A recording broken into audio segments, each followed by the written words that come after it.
Coach, exciting 40-39 win on the road. MAC win, again on the road. Just kind of walk us through last week's victory at Miami. It was an exciting Saturday, obviously. To pick up a win on the road. We overcame a lot of adversity, a lot of hurdles, self-made hurdles, unfortunately. So that's a little bit disappointing, but game didn't start off anything like we wanted it to.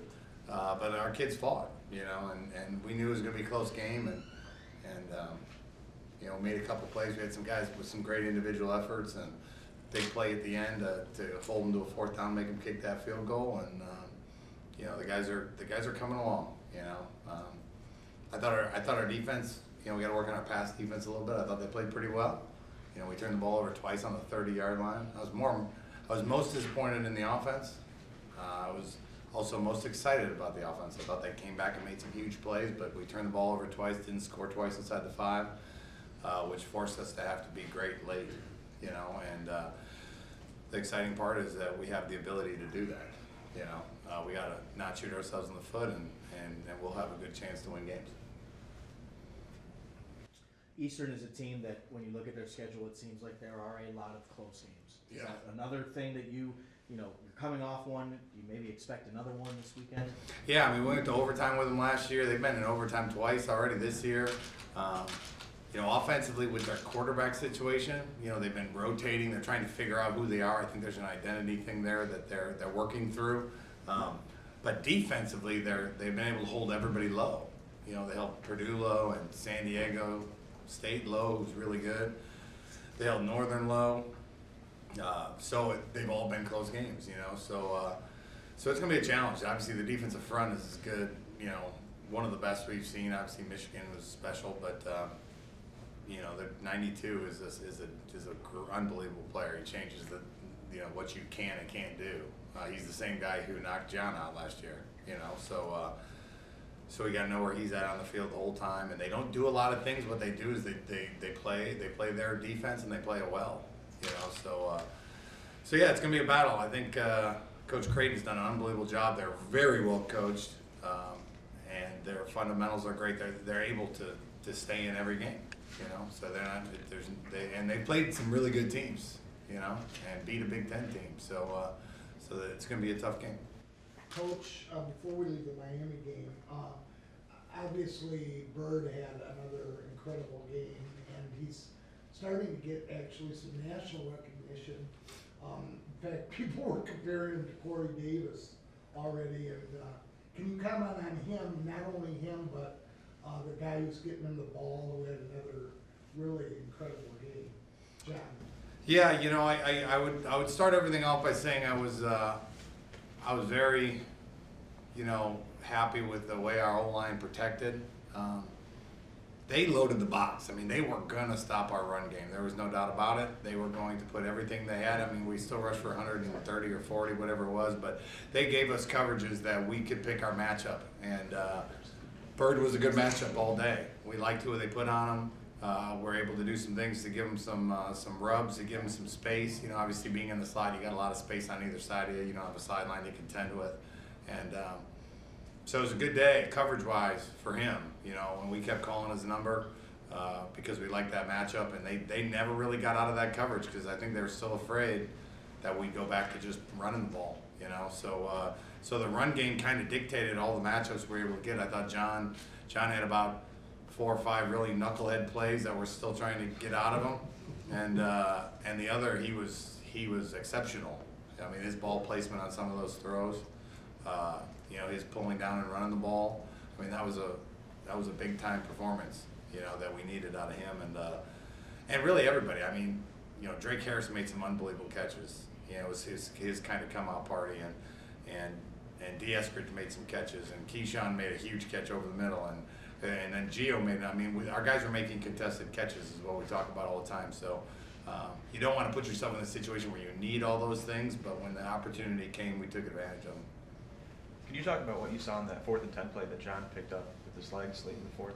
Yeah, I was trying to get Gio down the chute. It was the same play we hit Keyshawn on against Georgia State. And, Gio picked the wrong side of the Mike linebacker and kind of ran right into him. we had been running a series of run plays that really got the D-line running sideways, which kills their pass rush. If they want to stop that play, which we hit early on for a couple big ones, you can't come up the field or you're in trouble. So they were running sideways. So our pros, I mean, the circle around John to throw the ball was phenomenal. I mean, unbelievable all day. Now he's throwing it on time like we've trained him to do. I'm a huge believer in it. I have my own mathematical system to grade his timing. You know, we call it, I made it up. It's phase 1, phase 2, phase 3, and we time them. And so he's getting it out on time so that when the pockets are tight, he can throw and feel comfortable. But he didn't even need to. I mean, the holes were great. So he had a huge pocket on that play. Gio didn't pick the right side of the mic, unfortunately, because I think if he would have gone skinny, we would have had him. John was going through his progression to 2 to 3. They covered Bird. They covered the dropout on the sideline, and the whole, they got so much depth from linebackers. He had a chance to go make that play, that 3rd and 10, and he got spun around all crazy. I could have done without that. He already had the first. I would have been fine with him getting down, but I appreciate the fact that he sold out, and we had struggled inside the 5, and they had kept having extra players. I mean, they're all out bringing people off the edge, and we were trying to find ways to get underneath. And it was actually Kenoy that finally said, Coach, if we're at the 2-yard line and you give us a quarterback sneak, we will push him in the end zone next time. Forget it. We're trying to get it from the running back at 5 yards to beat these double-edged, the sword we had coming off each side. And so obviously we followed up with the quarterback sneak, and sure enough, they did exactly but that was their call. They told me that on the sideline, next time we get down there, let's just go at it. And then we finished that drive. So that was a huge play in the game, obviously. And, it was a great decision. That was a great timing of when he decided to use. He has great feet. We want him to use it at the right time, and that was the right time. It seems like with John's mentality on that 2-yard line play and Wassing's decision to scramble, your team showed a lot of toughness, I think, down the stretch. I know from the beginning you were talking about being the toughest team in America. How do you think that that message has kind of developed? Well, it started about a little over a year ago when we really started. When I got to a point last season where I figured out that I didn't think we were mentally tough enough. I didn't know that coming in. I didn't see it until you go through something really hard in front of thousands, millions of people watching. Like until you watch people, their body language change and their focus change when the pressure hits them. You don't know that, and so late in the year we started really talking about mental toughness and studying it and doing a lot of the things I had done at a previous place that helped Elmhurst get turned. And so we've been doing what I call the Packer drill, which is my drill. It's my mental toughness drill. And we've been doing it. And we've been seeing the fruits of our labor. As far as when things get hard, we stay calm. I mean, like I said about Michigan, we took our butt whipping like men. We didn't start picking and yelling, and we stayed very calm. The communication was good. Same way in this game. At halftime, we had a good talk about what the changes we were gonna make, and whether they scored in 3 plays offensively, we were very calm. Calm is our superpower, if you ask any of our players, and so we're mentally focused in the pressure situation. Because we're just trying to continue to play, and so. It's fun because they're starting to see it happen.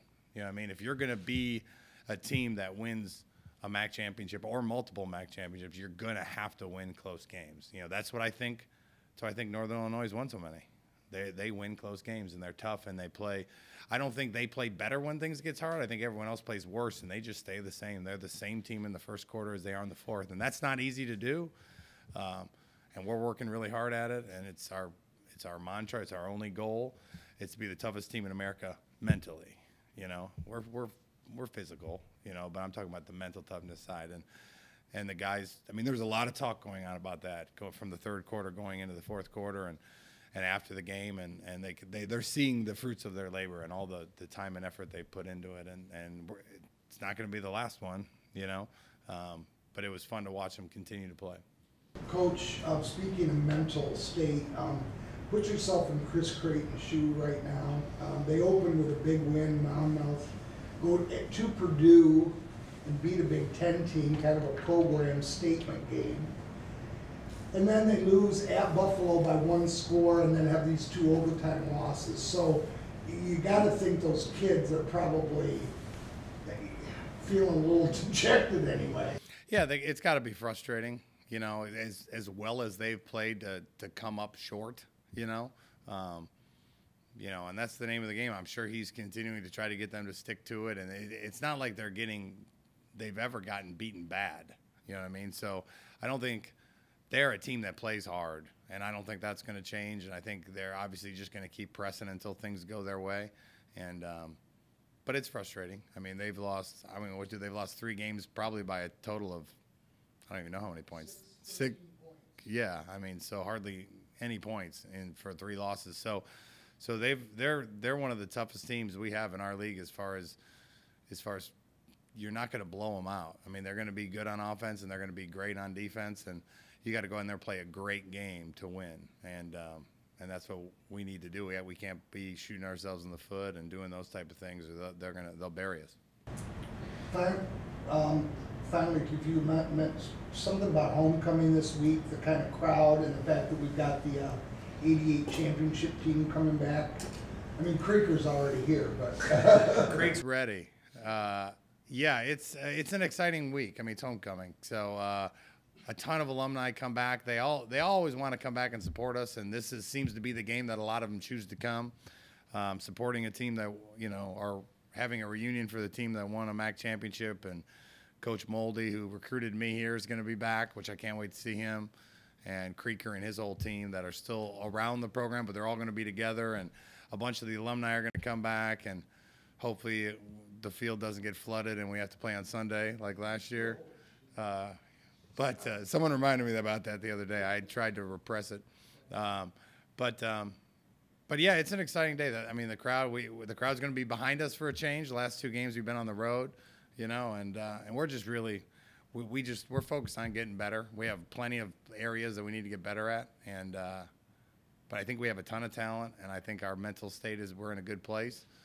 We just have to keep on doing and keep getting better.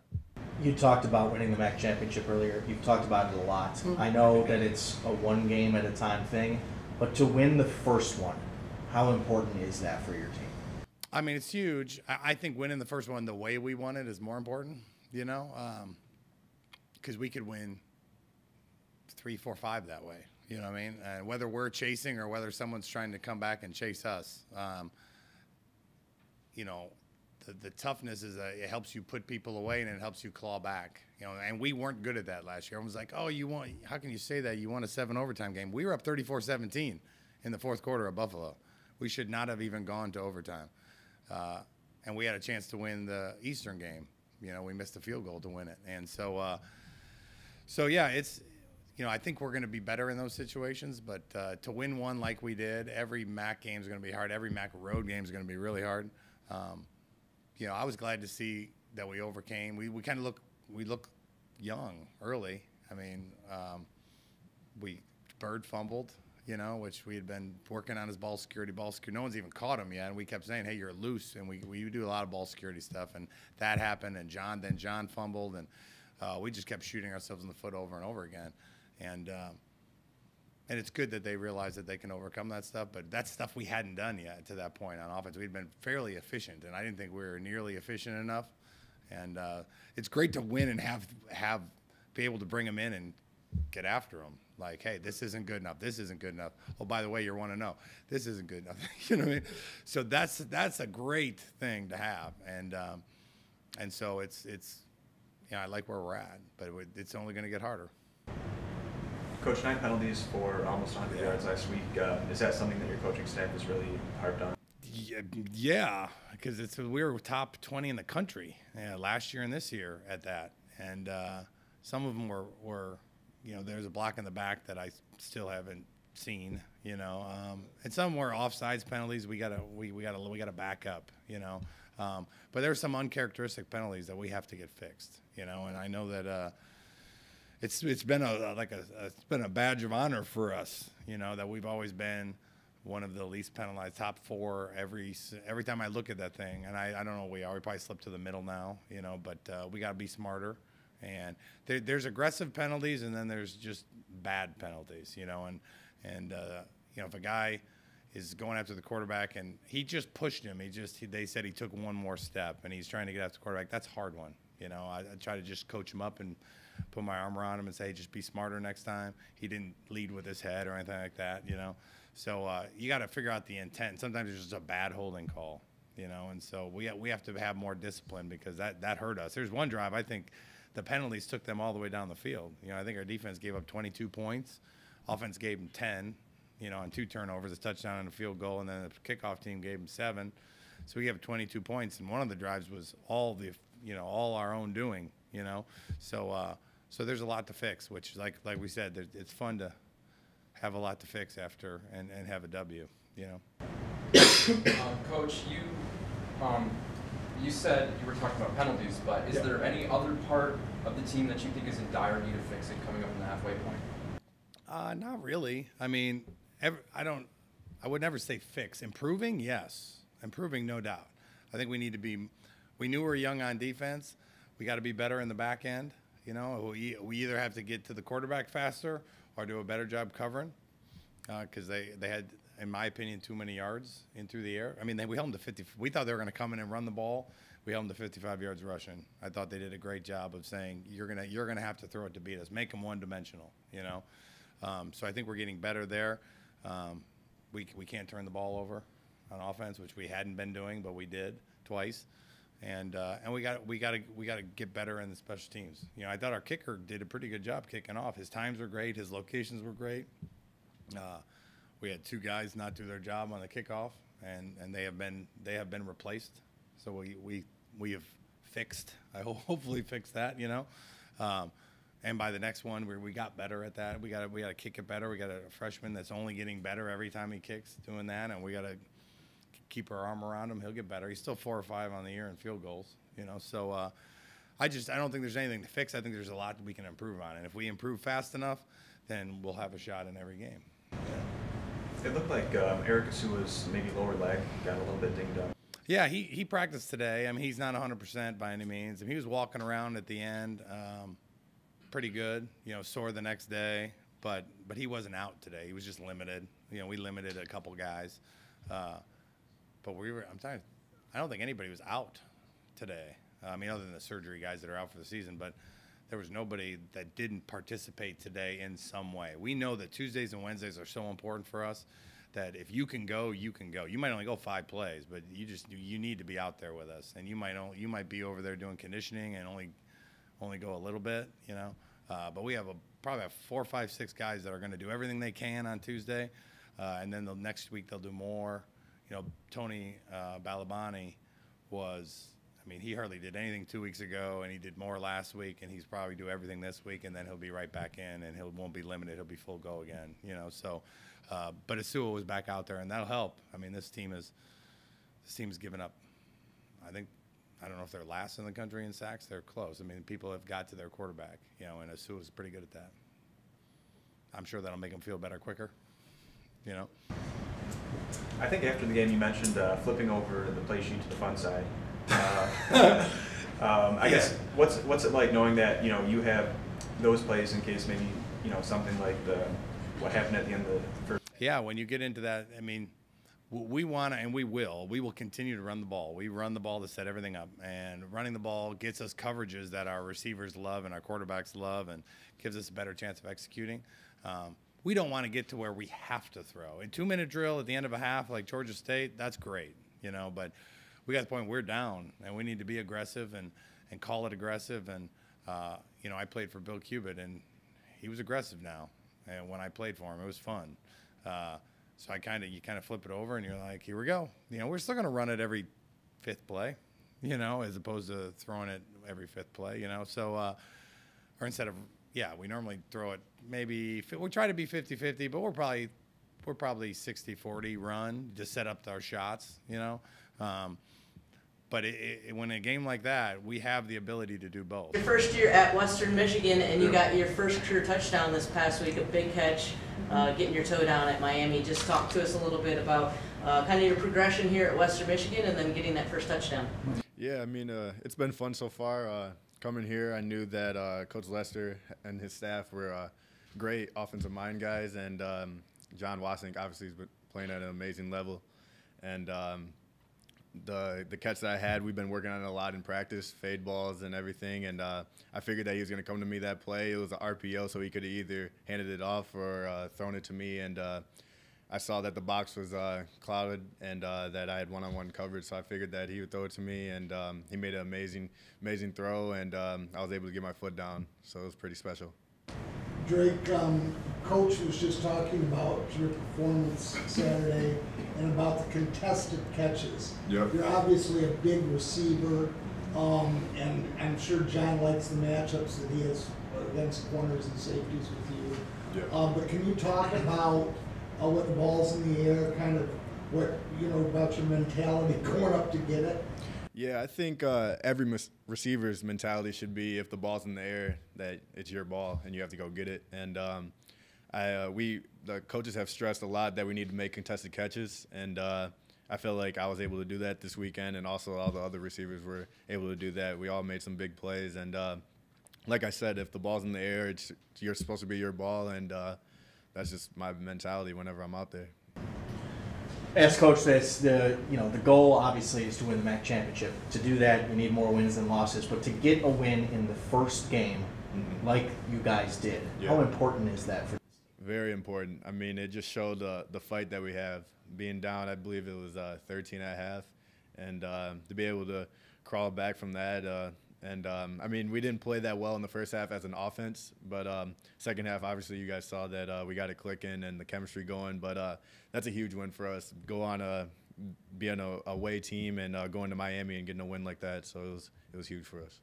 I'm sure that when you're locked into a close game, scoring that touchdown, you don't really have time to think about its, significance in your career. But since you've had a little time to kind of decompress, does it feel like it's a sigh of relief at all, or a monkey off your back to know that you finally got that? Yeah, it actually was. I mean, I've just been kind of like, dang, I got to get in the end zone. But it finally came. It was a blessing. It's something that I won't ever forget. And like you said, it was just, I feel like the monkey's off my back now, and now I can just go out there and just play. And I mean, I have been doing that, but that still has been in the back of my mind, like I got to get in the end zone. So it was a blessing that I was able to do that this past weekend. Drake, talk a little bit about the wide receiver, the position room. You obviously have with Hall and Reed and Sanders and Arnett and Keyshawn Watson. I mean, you got a ton of really quality wide receivers, and everybody seems to be getting on the field. So can you talk about the rotation and about just that position group as a whole? Yeah, I mean, we have a goal for our room, and that's to be the best wide receiver group in the MAC first and foremost, and then obviously the country after that. And I believe that we're all very capable of making plays. As you can see this past weekend, everyone contributed. We're all making plays, and I mean, John's obviously an amazing quarterback, and he's been putting the ball there for us. But I mean, we know that if I come out of the game, that the next person that's going to come in the game, there's going to be no drop-off. And same thing with other positions with D and Jaden in the slot. So we're all very capable of making plays, and it's great to know that you have everyone in the room that can be able to do that. Drake, you guys lost your first two, and then you won your last three. Is there any change you noticed that maybe started that?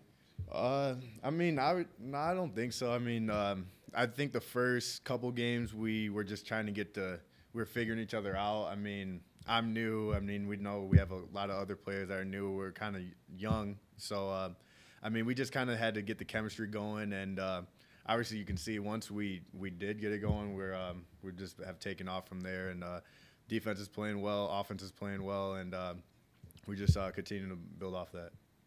What do you know about Eastern? I mean, they have a great defense. I know that. This will be my first time, obviously, playing against them. I know they played against them last year. I know that they're stressing that they're going to be a physical group, and, I mean, they're well coached, and they have a lot of veterans on their team. So it'll be a tough matchup. As you can see, I mean, they beat a Big Ten team, and we're just excited for the opportunity this Saturday to play against them. But we know it's going to be a physical, tough game. Drake, you moved a little bit closer to home coming from Ann Arbor to Kalamazoo. I just noticed your tat says US 131. You're obviously just, 40, 50 miles south on US 131. Yeah. Can you tell us the significance of that? I mean, it's been great to be able to come back to the West Side. I mean, I wasn't too far from home over in Ann Arbor, but being a little bit closer, having my family and my friends on this side of the state to be able to come watch me play, it's great to know that they're in the stands watching me and supporting me. So, I mean, I think it's a pride thing too, being from the West Side of the state. You know, West Side, East Side in high school, everyone talks about who's better and who's worse and everything. So, being from the West Side and playing here in Kalamazoo, it's a good thing. Anything else for Drake? Hey Drake, you played at Grand Rapids Christian and John Wassick was at Grand Rapids South Christian? Yeah. Did you guys play each other in football? Yeah, I know you yeah. had a basketball court too. Yeah. Yeah, we did. I mean, that's our rival school. So, I mean, I knew of John. I didn't know him personally. Obviously, he's a great kid and everything. But, yeah, we played against each other a couple times in high school.